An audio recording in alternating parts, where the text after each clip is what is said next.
어머니, 이게 다 얼마예요, 세상에? 이게 진짜 어머니 돈이 맞아요?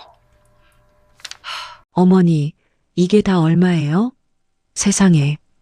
이게 진짜 어머니 돈이 맞아요? 제 30년 인생이 산산조각 나는 소리는 유리 깨지는 소리가 아니었습니다. 그것은 바로 며느리의 떨리는 목소리였습니다. 그날 제 지하 단칸방에는 눅눅한 곰팡이 냄새 대신 서늘하고도 기묘한 긴장감이 감돌았습니다. 평생 자식들 뒷바라지하느라 손가락 마디가 다 굽어버리고 남의 집 허드렛이라며 남몰래 한 푼, 두 푼 모아온 5억. 그 돈은 제게 단순한 현금이 아니었습니다. 비참한 말년을 피하기 위한 생존 배낭이자 죽어서도 자식에게 짐이 되지 않겠다는 저만의 마지막 존엄이었죠. 그런데 그 소중한 비밀이 가장 보여주고 싶지 않았던 사람에게 발각되고 만 것입니다.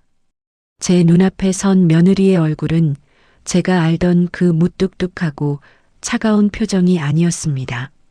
장고가 찍힌 종이를 든 며느리의 눈동자는 광기로 번들거리고 있었습니다. 마치 굶주린 짐승이 먹잇감을 포획했을 때 짖는 그런 소름 끼치는 희열이 서려 있었죠. 평소라면 제 방에 들어오는 것조차 꺼리던 며느리였습니다. 곰팡이 냄새가 난다며 코를 막고 제 손이 닿은 물건은 찝찝하다는 듯 닦아내던 그 며느리가 그날만큼은 제 방 한가운데를 당당히 차지하고 앉아 제 통장을 뚫어지라 쳐다보고 있었습니다. 그 순간 저는 직감했습니다. 이제부터 제 인생은 이전과는 완전히 다른 방향으로 흘러가겠구나. 며느리의 입꼬리가 비틀리며 올라가는 모습은 마치 저를 향한 선전포고와도 같았습니다. 어머니, 그동안 이렇게 고생하신 줄 몰랐네요. 왜 진작 말씀 안 하셨어요? 저희가 얼마나 걱정했는지 아세요? 며느리의 목소리에는 가식적인 안쓰러움이 뚝뚝 묻어났지만 그 속에 숨겨진 날카로운 탐욕의 칼날을 저는 똑똑히 보았습니다. 30년 동안 저를 지루한 짐으로 취급하며 명절 때마다 눈치 주던 그 사람이 돈 5억 앞에 태도를 180도 바꾼 것입니다. 그날부터 제 일상은 지옥 같던 침묵에서 숨막히는 가식의 시간으로 바뀌었습니다. 다음 날 아침부터 울려대는 며느리의 전화는 기괴할 정도로 살가웠습니다. 어머니, 식사는 하셨어요? 몸은 좀 어떠세요? 내일 제가 반찬 좀 해서 갈게요. 평생 단 한 번도 없던 일입니다. 아니, 오히려 제가 아들네에 반찬을 바리바리 싸들고 가도 이제 이런 거 안 가져오셔도 돼요. 어머니라며 문전박대하던 사람이었습니다. 이제 며느리는 제 방을 뻔질나게 드나들며 마치 저의 효도 대행이라도 하는 양 온갖 가식적인 친절을 베풀었습니다. 그들의 눈빛은 노골적이었습니다. 며느리뿐만 아니라 아들까지 합세해 어머니, 이제 그 돈 들고 지하방에서 살지 마시고 저희랑 합치시죠. 제가 어머니를 얼마나 생각하는데요. 라며 제 노후를 자신들이 책임지겠다는 듯 말하더군요. 그 말을 듣는 순간 가슴 한구석에서 참을 수 없는 비참함과 동시에 차가운 분노가 치밀어 올랐습니다. 저는 그들의 가식을 받아주며 빙그레 웃었습니다. 속으로는 그들을 향해 칼을 갈면서 말입니다. 자식이라는 이름으로, 며느리라는 이름으로 저를 평생 구석으로 몰아넣고 짓밟았던 사람들. 이제 와서 돈 냄새를 맡고 달려드는 그들의 모습을 보며 저는 결심했습니다. 이들의 탐욕을 이용해 저만의 마지막 복수를 완성하겠다고 말입니다. 오늘 여러분께 들려드릴 이야기는 평생 자식들 뒤치다꺼리하느라 잃어버렸던 제 인생의 존엄을, 그들의 욕망을 이용해 어떻게 완벽하게 되찾았는지에 대한 기록입니다. 돈 5억, 그 돈이 이 가족의 가면을 어떻게 벗겨냈는지, 그리고 제가 그들에게 선사한 통쾌한 참교육의 실체가 무엇인지, 끝까지 지켜봐 주시기 바랍니다. 이 이야기는 단지 제 개인의 복수가 아니라 노후를 자식에게 저당 잡힌 모든 부모님들을 위한 통쾌한 반격의 서사가 될 것입니다. 잠시만요. 본격적인 이야기 시작 전 구독, 좋아요 꼭 한 번씩만 눌러주세요. 여러분의 클릭 한 번이 저에게 큰 힘이 됩니다. 감사합니다. 남편을 일찍 여의고 홀로 남매를 키우며 제 인생이라는 건 존재하지 않았습니다. 남의 집 식모살이부터 새벽 시장 식당 설거지까지 제 손마디는 이미 굳은 살로 덮이고 굽어버린 지 오래였습니다. 아들 하나만큼은 번듯하게 키우고 싶어 제 끼니는 굶어도 자식들 입엔 밥 한 숟가락 더 밀어 넣던 시절이었죠. 제가 겪은 배고픔과 서러움은 훈장이 아니라 오직 자식들의 성공을 위해 치러야 할 당연한 통행세라고 믿었습니다. 하지만 그 믿음은 비참한 배신으로 돌아왔습니다. 아들은 대기업에 취업하고 번듯한 며느리를 맞이했지만 그 순간부터 저는 가족의 일원이 아니라 불청객이 되었습니다. 며느리는 처음부터 저를 대놓고 무시했습니다. 명절 때 제가 부엌에서 땀 흘리며 음식을 할 때면 며느리는 소파에 앉아 휴대폰을 보며 어머니, 요즘은 이렇게 안 해요. 그냥 사 먹는 게 훨씬 깔끔한데 왜 굳이 일을 만드세요?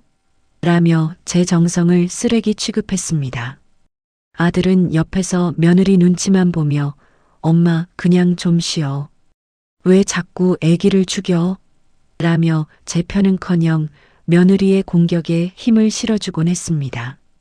그럴 때마다 저는 가슴이 찢어지는 고통을 느꼈지만 아들의 가정에 금이 갈까봐 입술을 깨물며 침묵을 택했습니다. 단순히 무시만 당한 게 아니었습니다. 제가 겪은 일들은 소위 가스라이팅에 가까웠습니다. 아들 부부는 저를 볼 때마다 엄마는 왜 그렇게 알뜰하게 모으기만 해? 좀 쓰면서 즐기지 그래? 라고 비아냥거렸습니다. 하지만 그건 저를 걱정해서가 아니었습니다. 제가 가진 것이 없어야 자신들의 영향력 아래 평생 저를 부릴 수 있다고 생각했기 때문이죠. 며느리는 사사건건 제 옷차림, 제가 먹는 음식, 심지어 제가 사소하게 사모은 생활용품까지 지적하며 저를 노인네, 촌스러운 사람으로 낙인 찍었습니다. 어머니, 그러니까 사람들이 무시하는 거예요. 좀 세련되게 사시라고요. 그 짧은 말 한마디가 제 자존감을 어떻게 짓밟았는지 그들은 죽어도 모를 겁니다. 가장 치욕스러웠던 순간은 아들 부부의 집을 방문했을 때였습니다. 며느리는 제가 먹을 국그릇을 식탁 가장자리에 멀찍이 밀어두고는 마치 전염병이라도 옮길까봐 제 손이 닿은 의자를 소독제로 닦아내곤 했습니다. 아들은 그런 모습을 보면서도 헛기침 한 번 하지 않고 창밖만 바라보았습니다. 제 인생이 그렇게 밑빠진 독에 물 붓기처럼 그들의 냉대 속에서 허무하게 소모되고 있었습니다. 자식들은 저를 노후의 보험이나 아니면 언제든 버려도 되는 소모품 정도로 생각했던 겁니다. 저는 깨달았습니다. 제가 그들에게 바친 건 사랑이 아니라 저의 존엄이었고 제가 그들에게 기대한 건 효도가 아니라 저의 비참한 말년을 방치하지 말아 달라는 애원이었으므려. 그들은 제 눈물조차 노인의 주책으로 치부하며 저를 비웃었습니다. 그런 시간을 30년이나 버텼습니다. 하지만 그 모욕의 시간들이 쌓여 제 안에는 무너지지 않는 거대한 철옹성이 만들어지고 있었습니다. 바로 나만의 5억이라는 생존 수단이었습니다. 그들이 저를 무시하고 짓밟는 동안 저는 단 한 번도 그들에게 손 벌리지 않겠다는 독한 결심으로 곰팡이 핀 지하 단칸방에서 악착같이 돈을 모았습니다. 이제 와서 생각해보면 그 30년의 세월은 저를 죽이는 시간이 아니라 그들의 가면을 벗겨낼 준비를 하는 수련의 기간이었습니다. 그들이 제게 준 상처는 하나도 잊지 않고 다 기억합니다. 그들이 저를 비웃을 때 흘렸던 눈물, 그들이 저를 밀어낼 때 느꼈던 서러움, 그 모든 감정들이 지금 저를 강하게 만든 원동력이 되었습니다. 이제 곧 펼쳐질 복수극에서 그들이 느끼게 될 절망은 지난 30년간 제가 견뎌온 고통의 몇 배가 될 것입니다. 그들이 얕잡아 보던 그 노인네가 어떻게 그들의 탐욕을 먹이 삼아 파멸의 길로 인도하는지 다음 이야기부터 본격적으로 보여드리겠습니다. 아들 부부의 냉대와 모욕이 거세질수록 저는 오히려 더 깊은 지하로 숨어들었습니다. 세련된 아파트 단지 근처 습기가 벽을 타고 흐르는 낡은 지하 단칸방. 그곳이 바로 제 30년 인생의 피난처이자 복수의 씨앗을 뿌린 비밀 기지였습니다. 사람들은 제가 기초연금이나 축내며 하루하루를 구걸하듯 사는 줄 알았습니다. 하지만 그 비좁고 어두운 방 안에서 저는 누구보다 치열하고 독하게 제 인생을 재건하고 있었습니다. 한겨울 영하 20도를 밑도는 날씨에도 저는 난방을 켜지 않았습니다. 전기세가 아까워서가 아니라 그 추위가 제 정신을 바짝 들게 했기 때문입니다. 두꺼운 외투를 겹겹이 껴입고 뜨거운 물을 담은 페트병 하나를 품에 안은 채 저는 밤을 새웠습니다. 창밖으로 비치는 아파트들의 화려한 불빛을 보며 저는 맹세했습니다. 언젠가 이 추위의 대가를 반드시 그들에게 돌려주겠다고 말입니다. 식사는 늘 똑같았습니다. 시장통에서 떨이로 파는 콩나물 1,000원어치, 그리고 유통기한이 임박해 반값으로 나온 두부 한 모. 그것이 제 일주일치 반찬의 전부였습니다. 남들은 궁상이라고 비웃었지만 제게는 그 한 끼 한 끼가 통장 숫자를 불리는 연료였습니다. 제 일과는 단순하고도 가혹했습니다. 새벽 4시면 일어나 폐지 수거가 아닌 남들이 버린 가구와 물건들을 분해해 고철을 모았습니다. 비가 오나 눈이 오나 거리로 나갔고 손끝이 갈라져 피가 나도 밴드 하나 붙이지 않았습니다. 동네 사람들은 저를 미친 할망구라 불렀고 길 가던 젊은이들은 제 낡은 옷차림을 보고 눈살을 찌푸렸습니다. 하지만 저는 괜찮았습니다. 그들의 경멸이 깊어질수록 제 통장의 잔고는 매달 차곡차곡 쌓여갔으니까요. 남들이 카페에서 커피 한 잔 마실 돈을 아껴 적금 통장에 넣을 때 저는 그 통장을 마치 성경처럼 껴안고 잠들었습니다. 가장 힘들었던 건 외로움이 아니라 자식들을 향한 그리움을 죽이는 일이었습니다. 가끔 손주들이 보고 싶어 아들네 집 근처를 서성인 적도 있었습니다. 하지만 그때마다 창문 너머로 들려오는 며느리의 날카로운 웃음소리와 저를 귀찮은 존재로 치부하는 아들의 차가운 대화를 듣고는 뼈저리게 깨달았습니다. 이곳엔 내 자리가 없다. 나를 지킬 수 있는 건 오직 돈뿐이다. 그날 이후 저는 그리움이라는 감정을 완전히 도려내버렸습니다. 곰팡이 핀 벽지 위에는 제가 모은 5억이라는 거대한 목표가 적힌 달력이 붙어 있었습니다. 하루에 1,000원을 더 모을 때마다 달력의 칸을 지워나갔죠. 때로는 남들이 버린 옷을 깨끗이 세탁해 수선해 입고 망가진 가전제품을 고쳐서 팔기도 했습니다. 30년 동안 저는 스스로를 인간이 아닌 돈을 긁어 모으는 기계로 만들었습니다. 며느리가 저를 보며 어머니는 왜 그렇게 낡은 옷만 입으세요? 창피하게라고 쏘아붙일 때마다 저는 속으로 비웃었습니다. 그래, 마음껏 비웃어라. 너희가 럭셔리한 가구와 옷에 돈을 쏟아붓는 동안 나는 그 럭셔리의 근간이 될 엄청난 액수를 모으고 있으니까.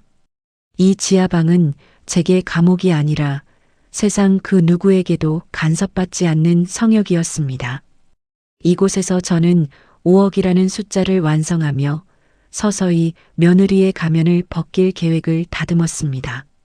그들이 저를 비참하게 만들수록 제 통장은 더 무겁게 찼습니다. 30년의 인내, 30년의 고립, 그리고 30년의 도끼. 이 모든 것이 5억이라는 숫자에 녹아 있습니다. 이제 그 돈의 존재를 며느리가 알게 된 이상 제 인내의 시간은 끝났습니다. 이제는 며느리가 그동안 저를 무시했던 그 죗값을 톡톡히 치르게 할 시간만이 남았습니다. 제가 그토록 아끼고 고생하며 모은 5억이 어떻게 그들을 파멸의 늪으로 끌고 들어가는지 그 긴박한 빌드업을 시작해 보겠습니다. 그날은 유난히도 몸이 무거웠습니다. 며칠째 이어진 장마 탓에 지하방 벽면 전체가 시커먼 곰팡이로 뒤덮여 마치 제 삶의 궤적을 그대로 보여주는 듯 했습니다. 은행에서 받아온 5억 원의 예금 잔액 증명서를 식탁 구석에 둔 것도 깜빡한 채 저는 눅눅해진 몸을 씻으려 욕실로 향했습니다. 샤워기에서 쏟아지는 찬물을 맞으며 멍하니 서 있던 그때였습니다. 현관문이 도어락 소리와 함께 거칠게 열렸습니다. 어머니, 저 왔어요. 어머니 아프시다면서요? 아들이 계속 걱정하길래 제가 참다 못해 왔죠. 노크도 없는 침입. 며느리는 마치 제 방의 주인인 양 안방처럼 들어와 소리를 질렀습니다. 며느리가 불쑥 찾아올 때마다 제 가슴은 늘 철렁 내려앉곤 했습니다. 아니나 다를까 며느리는 제가 씻는 소리를 듣자마자 제 방을 아주 샅샅이 훑어보기 시작했습니다. 저는 물소리에 묻혀 며느리의 인기척을 뒤늦게 알아차렸고 급하게 수건으로 몸을 감싸고 밖으로 나오려던 찰나였습니다. 거실과 방이 분리되지 않은 좁은 단칸방 한가운데 며느리가 식탁 위에 놓인 서리를 뚫어지라 쳐다보고 있었습니다. 며느리의 손이 부들부들 떨리고 있었습니다. 제 발소리를 듣지 못한 며느리는 그 서리를 다시 한번 확인하고 또 확인했습니다. 5억. 그 선명한 숫자가 며느리의 동공에 박히는 순간 그녀의 얼굴에서 그 흔한 가식적인 미소조차 사라졌습니다. 오직 탐욕, 그 순도 100%의 시커먼 탐욕만이 얼굴 위로 피어올랐습니다. 제가 욕실 문을 열고 나오자 며느리는 잽싸게 서류를 내려놓고는 손을 뒤로 숨겼습니다. 하지만 그 짧은 찰나 그녀의 눈빛은 이미 사람이 아니었습니다. 그건 제 아들을 걱정하는 며느리의 눈이 아니었습니다. 사냥감을 포획한 맹수의 먹잇감의 목을 물어뜯기 직전에 그 살벌한 눈빛이었습니다. 며느리의 입꼬리가 기괴하게 올라갔습니다. 그건 웃음이 아니었습니다. 그건 드디어 횡재했다는 비릿한 확신이었습니다. 어머니, 이게 다 뭐예요? 어머니 몸이 안 좋으시다면서 이런 건 챙기셨네요?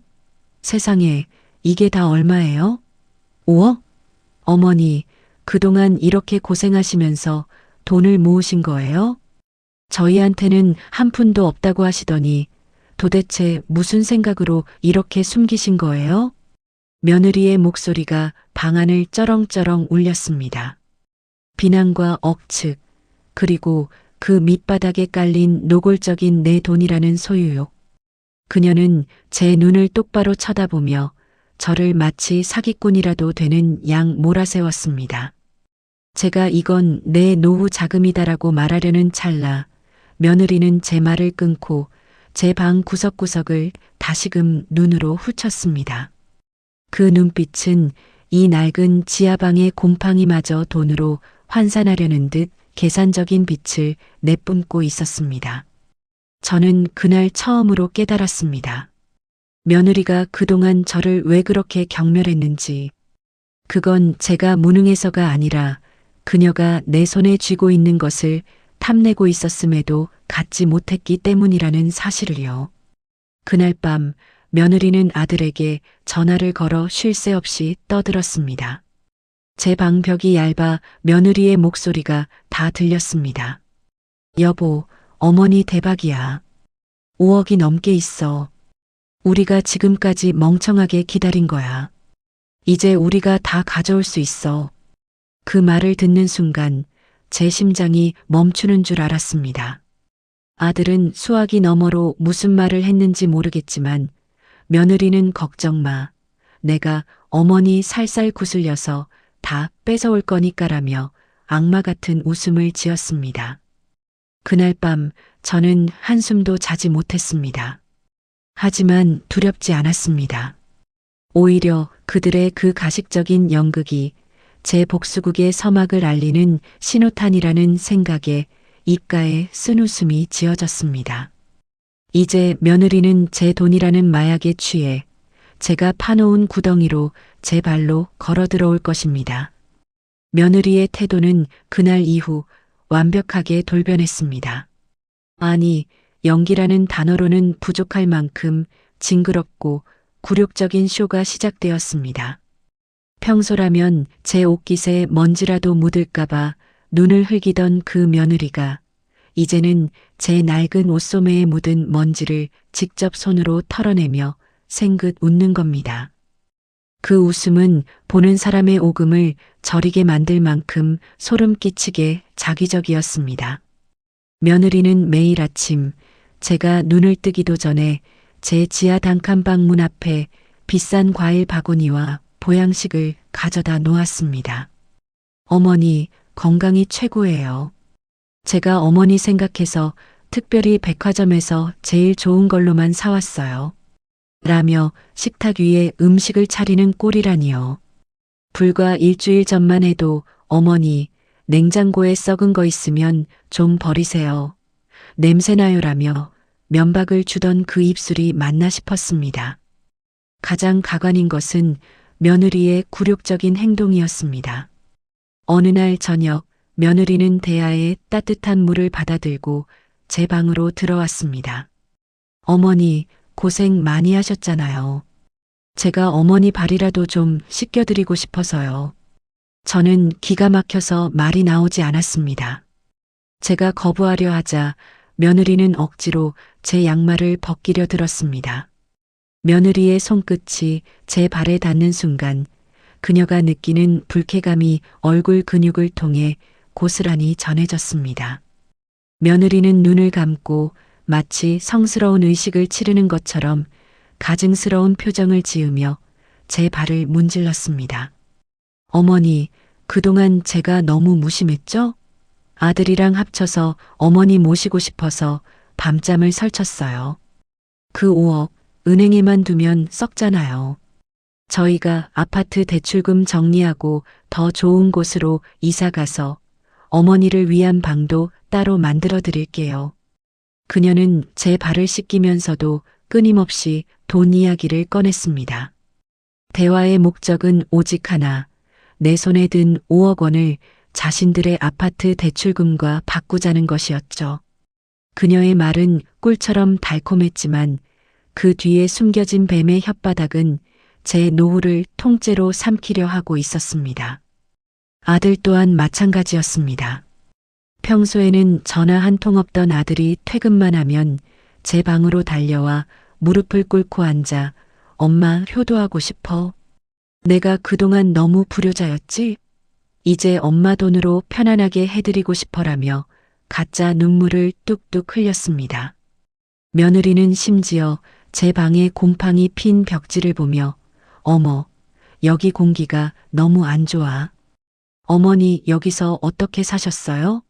정말 마음이 아파요라며 억지 눈물을 닦아냈습니다. 그 가식적인 연기를 지켜보며 저는 생각했습니다. 그래, 연기력이 대단하구나. 너희가 이렇게까지 망가지며 연기하는데 내가 호응해주지 않으면 예의가 아니겠지. 저는 며느리의 손길을 억지로 뿌리치지 않고 가끔은 힘없는 척하며 그녀의 어깨에 기대기도 했습니다. 그럴 때마다 며느리의 몸이 딱딱하게 굳어지는 것이 느껴졌지만 그녀는 이내 탐욕스러운 미소를 되찾았습니다. 며느리는 이제 제 통장 비밀번호를 알아내기 위해 제 식단 하나하나를 챙기는 것을 넘어 제 일거수일투족을 감시하기 시작했습니다. 매일매일이 며느리와 저의 가식 전쟁이었습니다. 그녀는 자신이 제 노후를 완벽하게 장악했다고 믿고 있었지만 저는 그녀가 스스로 자신의 탐욕이라는 올가미에 목을 감고 있다는 사실을 알고 있었습니다. 이토록 굴욕적인 친절을 베푸는 며느리의 모습을 보며 저는 더욱 차가운 복수를 준비하고 있었습니다. 이제 그들이 제게 베푼 그 굴욕적인 가식들이 어떻게 그들의 자존감을 짓밟는 부메랑으로 돌아가는지 보여줄 차례입니다. 가식의 가면이 씌워진 시간도 잠시 며느리의 인내심은 바닥을 드러내기 시작했습니다. 제가 5억 원을 선뜻 내놓지 않고 매번 아직은 때가 아니다. 생각 좀 해보자며 시간을 끌자 며느리의 눈빛에서 서서히 광기가 서리기 시작했죠. 식탁 위로 가져다 주던 고급 반찬들이 조금씩 소홀해졌고 제 방을 찾아올 때 짓던 그 징그러운 미소도 점점 사라져갔습니다. 대신 그 자리엔 짜증과 도끼 그리고 노골적인 강요만이 가득 찼습니다. 어느 날 저녁 아들 부부가 함께 찾아왔습니다. 며느리는 제 발을 씻겨주던 그 살가운 손길은 온데간데 없이 식탁 의자를 거칠게 뺏어 앉으며 싸늘한 눈빛으로 저를 쏘아붙였습니다. 어머니, 이제 그만하시죠. 대체 얼마나 더 저울질을 하실 건데요? 저희가 그동안 어떻게 비위를 맞췄는지 아시잖아요. 그 돈 어차피 어머니 혼자 다 쓰지도 못하시잖아요. 아들은 옆에서 눈치를 보며 엄마 며느리 말이 맞잖아. 우리 애들 학원비에 대출 이자까지 엄마가 조금만 도와주면 우리 숨통이 트여라며 구걸과 협박을 섞어 말했습니다. 하지만 며느리는 참지 못하고 자리에서 일어나 저를 향해 비수를 꽂는 말을 내뱉었습니다. 어머니, 솔직히 말씀드릴게요. 어차피 어머니 얼마 안 남으셨잖아요. 죽으면 그 돈 다 누가 가져가요? 어차피 우리가 다 상속받을 거 미리 좀 쓴다고 누가 뭐라 해요? 어머니 인생 이미 끝난 거나 다름없는데 왜 그렇게 돈을 쥐고 흔들면서 사람 피를 말리세요? 그 말을 듣는 순간 방 안의 공기가 차갑게 얼어붙었습니다. 인생이 끝난 거나 다름없다는 그 한마디. 평생 자식만을 위해 달아 없어진 제 세월이 고작 며느리 입에서 쓰레기 취급을 받는 순간이었습니다. 저는 손이 부들부들 떨렸지만 오히려 속은 아주 차분해졌습니다. 기다리던 순간이 왔기 때문입니다. 그들이 제 존엄을 마지막까지 짓밟아준 덕분에 저는 죄책감 없이 그들을 단죄할 수 있게 되었습니다. 며느리는 계속해서 폭언을 쏟아냈습니다. 어머니가 이 돈 안 내놓으시면 우리도 더 이상 효도 못해요. 당장 내일부터 여기 발길 끊을 줄 아세요. 곰팡이 냄새나는 이 지하방에서 혼자 외롭게 죽고 싶으시면 그렇게 하세요. 아들 또한 엄마 진짜 너무해. 우리가 뭘 그렇게 잘못했다고 엄마만 생각해? 라며 거들었습니다. 그들은 제 노후를 담보로 저를 협박하고 있었습니다. 이 돈이 없으면 저를 버리겠다는 최후 통첩이었죠. 저는 식탁 위 차갑게 식은 찻잔을 천천히 내려놓으며 그들을 정면으로 응시했습니다. 며느리의 일그러진 얼굴, 아들의 뻔뻔한 표정.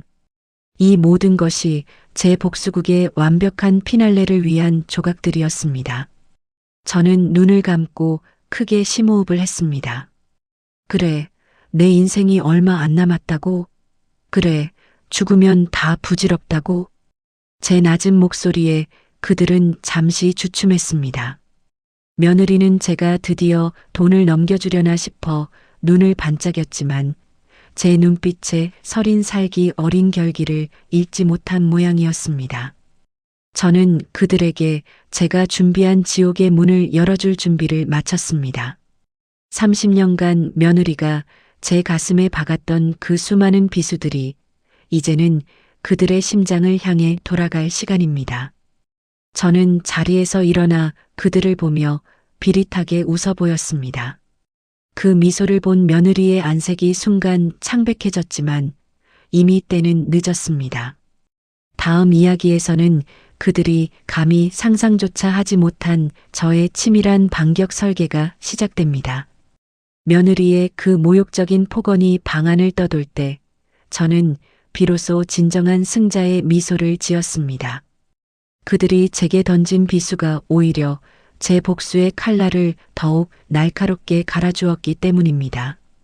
저는 떨리는 손을 멈추고 며느리의 광기 어린 눈을 똑바로 응시하며 가장 따뜻하고도 나약한 엄마의 목소리로 연기하기 시작했습니다. 그래, 내가 너무 욕심을 부렸구나. 너희 말이 다 맞다. 죽어서 가져갈 것도 아닌데 내가 왜 이렇게 옹졸하게 굴었을까? 제 대답에 며느리의 표정은 순식간에 환희로 뒤바뀌었습니다. 아들은 안도의 한숨을 내쉬며 엄마 이제야 말이 통하네라며 비굴하게 웃더군요. 저는 그들에게 며칠 뒤 은행에서 모든 돈을 인출하여 깔끔하게 정리해서 주겠다고 약속했습니다.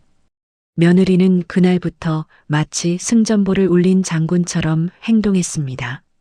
제 방의 곰팡이 냄새는 더 이상 문제가 아니었습니다. 그녀에게 그 방은 조만간 5억이 쏟아져 나올 황금알을 낳는 거위의 둥지였으니까요.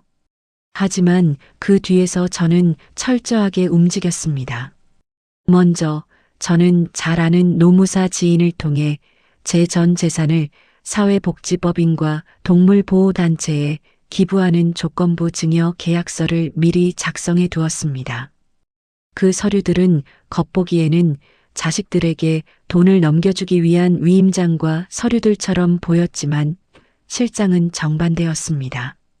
저는 아들 부부에게 너희들이 그동안 나를 지극정성으로 보살핀 것에 대한 고마움의 표시로 공증을 받으러 가자며 그들을 공증사무소로 유인했습니다. 물론 거기서 제가 그들에게 건넨 서류는 돈을 넘겨주는 것이 아니라 제 재산에 대한 처분권을 완전히 제 손에 묶어두고 향후 어떤 상황에서도 그들이 제 돈에 손댈 수 없도록 쐐기를 박는 법적 장치들이었습니다. 그들은 눈앞에 5억에 눈이 멀어 제가 건네는 서류를 꼼꼼히 읽어볼 생각조차 하지 않았습니다. 어머니, 이거 다 서명하면 되는 거죠? 빨리 하고 우리 외식하러 가요.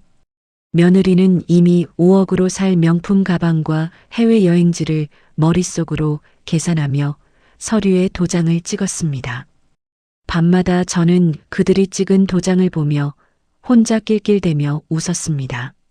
그들이 저를 비웃으며 인생이 끝났다고 말할 때 저는 그들의 미래를 철저하게 짓밟을 올가미를 완성하고 있었던 것입니다. 며느리는 제게 어머니, 이 돈 받으면 어머니 방도 깨끗한 아파트로 옮겨드릴게요라며 가증스러운 거짓말을 늘어놓았습니다. 저는 그 말에 그래, 고맙다. 다 너희 뜻대로 하려무나라며 짐짓 모르는 척 연기했습니다.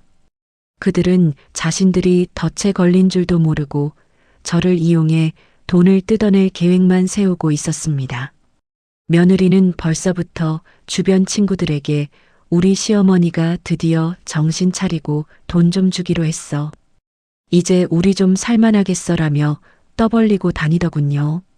하지만 제가 인출할 예정인 5억은 이미 현금화되어 안전한 곳으로 옮겨졌고 제가 그들에게 건넨 것은 파멸의 예고장뿐이었습니다. 다음 이야기에서는 마침내 그들의 탐욕이 정점에 달했을 때 제가 준비한 폭탄을 터뜨리는 결정적인 순간을 그려내겠습니다. 운명의 날이 밝았습니다. 며느리는 꽃단장을 하고 나타났습니다. 평소에 그 꾀죄죄한 시어머니를 대하던 태도는 온데간데없고 마치 대주주를 모시는 비서처럼 제 겉옷을 받아들고는 연신 어머니, 오늘 컨디션 좋아 보이세요라며 입에 발린 소리를 해댔습니다. 식당은 며느리가 미리 예약해둔 최고급 한정식집이었습니다. 며느리와 아들은 메뉴판을 보지도 않고 가장 비싼 코스를 주문하며 식사가 나오기도 전에 제게 눈짓을 보냈습니다. 어머니, 다 아시죠? 오늘 식사 맛있게 하고 바로 은행 들러서 일 처리하기로 한 거요. 저희가 다 알아봤거든요. 어머니 통장에서 바로 저희 계좌로 이체하면 수수료도 아끼고 깔끔하잖아요. 아들은 신이 나서 제 손을 잡으려 했습니다. 식탁 위에는 며느리가 미리 뽑아온 이체 확인서와 서류들이 즐비했습니다. 그들은 이미 제 돈을 다 차지했다고 믿고 있었고, 며느리는 벌써 식당 주인에게 오늘 우리가 계산할게요라며 거드름을 피우고 있었습니다. 저는 그들의 들뜬 모습을 찬찬히 내려다보았습니다. 30년간 저를 짓밟았던 그 잔인함이 지금은 돈 앞에 굴복한 짐승의 탐욕으로 변해 있었습니다. 저는 천천히 찻잔을 들어 한 모금 마셨습니다. 그리고 아주 조용하고 낮지만 명확한 목소리로 입을 열었습니다. 너희들 나한테 평생 갚지 못할 빚을 졌다고 생각하니? 아들과 며느리는 순간 의아한 표정을 지었습니다. 어머니, 갑자기 그게 무슨 말씀이세요? 돈 들이면 다 해결되는 거잖아요. 며느리가 짜증 섞인 말투로 대꾸했습니다. 저는 씩 웃었습니다. 그리고 가방 안에서 제가 준비한 서류 한 장을 꺼내 식탁 중앙에 던졌습니다. 그것은 며느리가 그토록 바랐던 이체 서류가 아니라 제 전 재산 5억 원이 이미 사회복지재단과 동물보호단체에 기부 완료되었다는 기부 증서였습니다. 너희들이 내 인생이 끝났다고 했지? 그래, 내 인생은 이제 너희들에겐 끝났다. 오늘 이 자리에서 내 전 재산은 사회로 환원됐고 너희들의 상속권도 법적으로 깨끗하게 포기 처리되었다. 이제 너희가 내게 바랄 수 있는 건 단 한 푼도 없다. 순간 식당 안의 공기가 멈췄습니다. 며느리의 얼굴이 하얗게 질렸고 아들의 젓가락이 바닥으로 떨어졌습니다. 며느리는 믿을 수 없다는 듯 서류를 낚아채듯 확인하더니 비명에 가까운 소리를 질렀습니다. 이게 뭐야? 어머니 미쳤어요? 우리한테 준다면서요. 이게 다 무슨 사기예요? 저는 그들의 얼굴을 하나하나 응시하며 마지막 비수를 꽂았습니다. 너희들이 말했지. 어머니, 죽으면 어차피 우리 돈이라고. 그래, 그래서 너희들이 죽기 전에 내가 먼저 다 써버리기로 했다. 너희들의 그 추악한 탐욕, 내 눈앞에서 다 확인했으니 이제 미련도 없다. 앞으로 평생 내 얼굴 볼 생각은 하지도 마라. 너희들에겐 이제 엄마도 없고 돈도 없다. 며느리는 분노로 몸을 떨며 자리에서 일어나 제 멱살을 잡으려 했습니다. 하지만 식당 종업원들이 달려오고 제가 미리 불러둔 보안 요원들이 그들을 제지했습니다. 며느리는 악을 쓰며 저를 저주했지만 저는 그 모습이 그렇게 우스울 수가 없었습니다. 30년 동안 참아온 서름이 그들의 절규와 함께 한꺼번에 씻겨 내려가는 듯 했습니다. 식탁 위에 놓인 최고급 코스 요리는 그들에게 이제 5억을 잃은 패자의 최후의 만찬이 되었습니다. 저는 뒤도 돌아보지 않고 식당을 나왔습니다. 차가운 겨울바람이 제 뺨을 스쳤지만 그 어느 때보다 따뜻하고 상쾌했습니다. 식당 문을 나서자마자 저는 미리 준비해둔 택시에 올라탔습니다. 룸미러 너머로 보이는 식당 안은 이미 아수라장이었습니다. 아들은 며느리의 멱살을 잡고 흔들며 내가 시키는 대로 해서 이 꼴이 났잖아.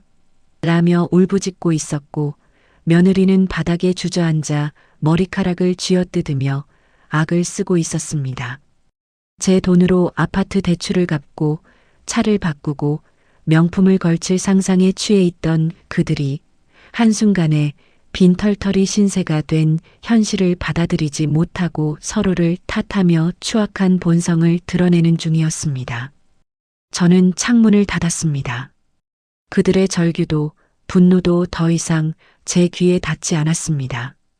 이미 제 핸드폰 번호는 바꾸어 두었고 지하 단칸방의 짐도 모두 정리해둔 상태였습니다. 그들은 저를 찾으려 애쓰겠지만 법적으로나 현실적으로나 저와 그들은 이제 타인보다 못한 사이가 되었습니다. 저는 며느리가 그동안 저를 향해 쏟아냈던 독설들과 아들이 무심하게 방관했던 시간들을 떠올리며 그들이 겪게 될 미래를 상상했습니다. 그들의 삶은 5억이라는 가짜 희망을 잡으려다 진짜 기반을 잃어버린 꼴이었습니다.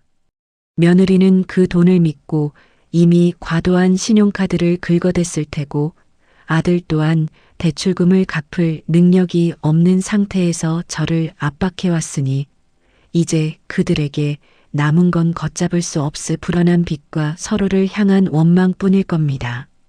자식은 노후의 보험이라고 믿었던 그들의 오만이 결국 그들을 파멸의 늪으로 밀어 넣은 것이죠. 저는 터미널로 향했습니다. 오랫동안 꿈꿔왔던 그 어떤 눈치도 볼 필요 없는 여행을 위해서입니다. 여행 가방 하나에 제 지난 30년의 고단함을 모두 실었습니다. 기차 창밖으로 지나가는 풍경들이 그 어느 때보다 선명하고 아름다웠습니다. 며느리의 그 비열했던 눈빛도 아들의 비굴했던 목소리도 이제는 먼지처럼 흩어져 기억 속에서도 흐릿해졌습니다. 제가 떠난 빈자리를 보며 그들은 저를 저주하겠지만 저는 그 저주조차 저의 자유를 위한 배경음악으로 삼기로 했습니다. 그들이 저를 노인네라 비하하며 짓밟을 때마다 저는 그들을 위해 복수의 칼을 갈았지만 지금 이 순간 저는 그들에 대한 증오조차 비워내고 있습니다. 그들을 미워하는 것조차 제 에너지를 낭비하는 일이라는 걸 깨달았기 때문입니다. 그들은 이제 자신들이 판 무덤 속에서 서로를 탓하며 남은 생을 보내게 될 것입니다. 저는 이제 그들이 한 번도 가보지 못한 저만의 찬란한 노후를 향해 속도를 높일 뿐입니다.